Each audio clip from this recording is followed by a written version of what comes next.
ஆண்டவர் இந்த வசனத்தில் 3வது சொல்லுகிறாரு, உன்னிலும் ஜனம் பெருத்ததா பார்த்தீங்க.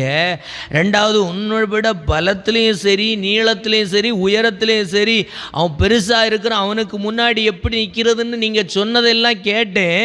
3வது வசனத்தில் அவர் சொல்லுகிறாரு, நீ போகிறதற்கு முன்னாடி உனக்கு முன்னாடி யார் இருக்கிறா? ஒருக்கா கூட வாசிக்கலாம் 3வது வசனம். உன் தேவனாகிய கர்த்தர் உனக்கு முன்பாக கடந்து போகிறவர் என்பதை இன்று அறிய கடவாய். அல்லேலூயா.